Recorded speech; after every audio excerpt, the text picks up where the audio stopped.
Chapter in Empire Across Three Continents, we read about the Roman Empire. It was broadly divided into two phases, early Roman phases and later Roman Empire of phases. So the third century, it divided it into early and the later phase. As you know, the third century was the year of crisis. There were three important players in the political history of the Roman Empire. One was the emperor, another was the senate, and third was the army.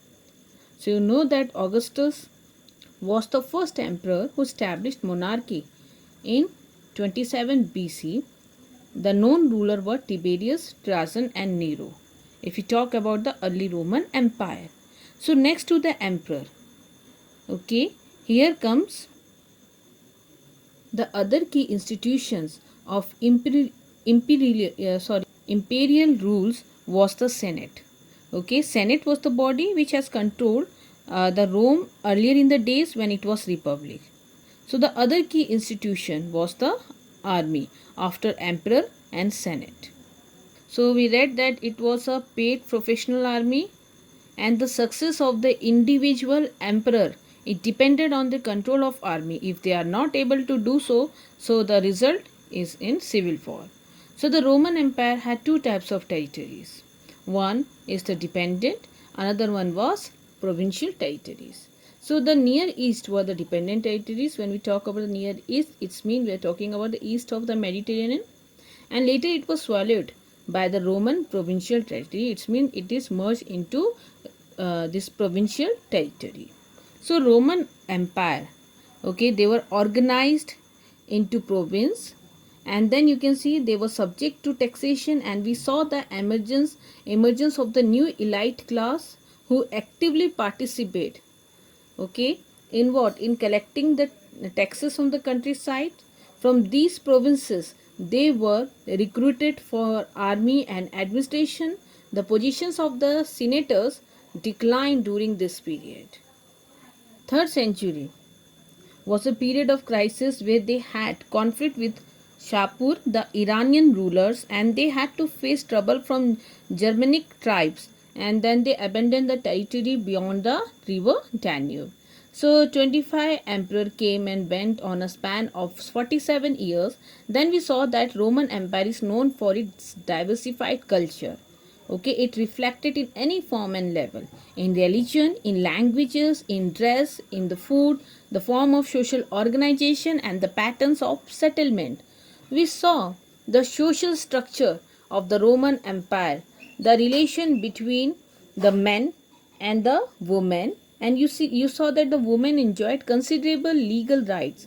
She enjoyed complete legal independence as far related with his father property. So it was male dominant society. Provisions was for of arranged marriage. So if you talk the rate of the casual literacy, that varied greatly between different part of the empire. So there was a high demand. If you talk about the economic expansion, we saw that it was primarily trade, and there was a high demand of wheat, wine and olive, okay, where we saw the center of production shift from time to time.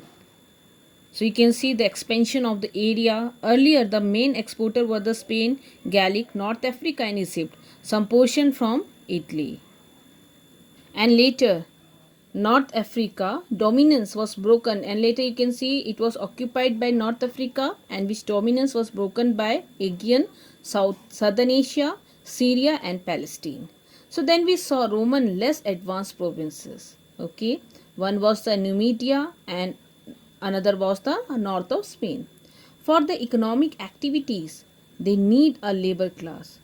So we read about the slave and the paid labor and how they control the working classes.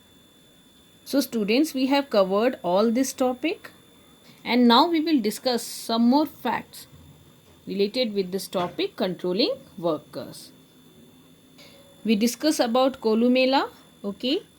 He gave the theory of management of labor. So he recommended to the landowners to keep a reserve stocks of implements. Okay. and tools twice as they needed so that the production could be continued, and because the loss of the time by the slave labor, it exceeds the cost as compared to the cost of the tools and implements. तो जो कोलू मेला है उसने जमींदारों से यह सिफारिश की थी कि वह अपनी ज़रूरत से दुगनी संख्या में औजार तथा उपकरण का सुरक्षित भंडार रखे ताकि उत्पादन लगातार होता रहे, क्योंकि दास संबंधी जो श्रम का जो समय है की हानि या दास द्वारा समय की बर्बादी की कीमत इन उपकरणों की कीमत की लागत से कहीं अधिक है. And second, he talked about the supervisions. Supervisions was paramount or is essential for both free workers and slaves. To make supervision easier, workers were sometimes grouped into gangs or small teams. Okay, so you can see Columella recommended squads of 10, means gangs of 10, claiming it was easier to tell who was putting in effort and who was not in work. Okay, this show a detailed considered of the management of labor. तो दोनों के लिए अभी कहते हैं supervision दोनों के लिए बहुत आवश्यक है, अति आवश्यक है. एक तो फ्री लेबर और दूसरा वेज लेबर. सुपरविजन को सरल बनाने के लिए कामगारों को या वर्कर्स को कभी कभी छोटे छोटे दलों में विभाजित कर दिया जाता था. कोलुमेला ने कहा 10-10 श्रमिकों के समूह बनाने की सिफारिश की थी और यह दावा किया था कि इन छोटे समूह में यह बताना थोड़ा आसान हो जाएगा कि उनमें से कौन काम कर रहा है और कौन काम नहीं कर रहा है. But here you can see Pliny Elder, the author of a very famous natural history. He condemned the use of slave gang as the worst method of organizing production, mainly because slaves who worked in a gang were usually chained together by their feet. तो हम देखते हैं वरिष्ठ फिल्नी ने इसकी निंदा की क्योंकि जो ये गैंग है, जो अलग अलग समूहों में काम करने वाले दासों को आमतौर पर इनके पैरों में जंजीर डालकर एक साथ रखा जाता था. ठीक है. So although look very harsh, draconian, but most factory in the Roman territories they enforce even titles control और strict control over the workers और the labours. So elder Pliny, okay, he described the conditions in the frankincense factories where he told that no amount of supervision seemed to be sufficient or enough. So what they did, they put a seal upon the workman aprons. They especially they have to wear a mask or a net with a close mesh on their head, and before they are allowed to leave the premises and have to take off all their clothes. Okay, so the same was probably true of most factories and workshops.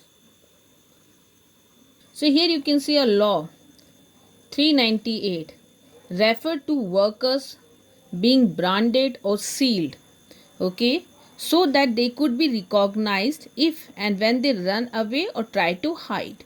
So you can see many private owners or the employers, they cast their agreement or they made an agreement with the worker in the form of the debt contract.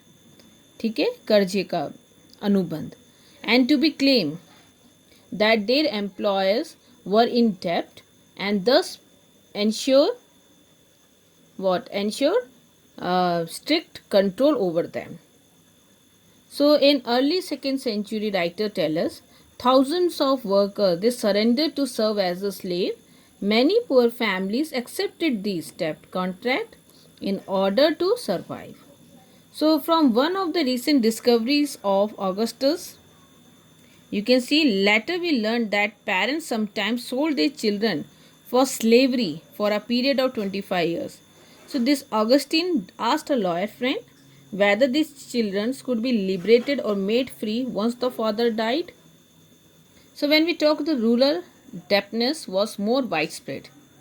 An example was in the year of 66 AD, the Jewish revolutionaries, they destroyed the moneylender bonds to get the support of the countryside. Again, we should be careful, okay, not to be concluded that the bulk of labor were forced to work. We have some evidences also where the labors were free. Here you can see the late 5th century Emperor Anastasius Theseus, okay, built the eastern frontier city of the Dara, okay, in less than 3 weeks by attracting the labor, okay, or giving them high wages from all over the east by offering high wages. And then we find another evidence from the papyrus documents. We can assume that in the 6th century AD, you can see the wage labor, they spread widely over the Mediterranean and near the east of Mediterranean. Social hierarchy or social division.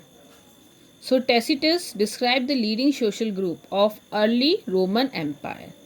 Okay, because we are discussing the two major periods. One was the early Roman Empire and the later Roman Empire. If we talk about this hierarchy or the divisions, okay, social division, this is based on early Roman Empire, where Tacitus described the leading social groups. Here you can see the first, the senators and paters, father. Leading members of the second, you can see the equestrian, okay, it means they are connected with horse riding. And then comes the respectable middle classes, okay, they hold respectable position, okay, sections of the people, those attached to the great house. Then comes the humiliores, okay, humiliores are the, you can see, the messy and untidy, or you can say unkempt, lower class better, who were addicted to the circus and theater display. And finally the slaves. So this was the social division of the early Roman Empire. If we talk about this in the early 3rd century, if the number of the senates were 1000, then half of them still came from Italian families. By the late empire, start with the empire of Constantine first in the early part, okay, of the 4th century. If you talk with these first two groups, one was the senators, another one was the equestrian, okay, they merged into one group that we call aristocracy. They merged into unified and expanded group that we call aristocracy. And this, at least half of the families were of African or Eastern origin. Then this later Roman Empire, this aristocracy was enormously wealthy, but in many ways it was less powerful than the military elites, who were not of aristocratic background or non-aristocracy. Then we see the middle class. Now consisted of the bureaucrats or the civil servant, okay, or work in the army, prosperous merchants and farmers. So Tacitus described the respectable middle class as client of the great senatorial houses. Now it was chiefly government services and dependent on the state that sustained way of the families. So Tacitus ने इस सम्मानित जो middle class है को कहा ये senator पर आश्रित और डिपेंडेंट बताया। मुख्य रूप से सरकारी सेवा और राज्य पर निर्भरता से ही इनका भरण पोषण होता है। Now we talk about below them, the middle class. There was humiliores, okay. If we talk about the lower class, who were employed on a large estate in the industrial, you can see they worked in industrial, mining, grains, olive harvest, building industry, self-employed, a labor artisan, who were better fed than the wage laborers. And you can see some casual labor also, especially in the big cities. And then comes the thousands of slaves that was still found all over the Western Empire. So today we discuss about the labor class, free labor, or you can say slave, or the wage labor or paid laborers, okay, how they were restricted or controlled, and the social division of the society, especially from early and the later Roman Empire.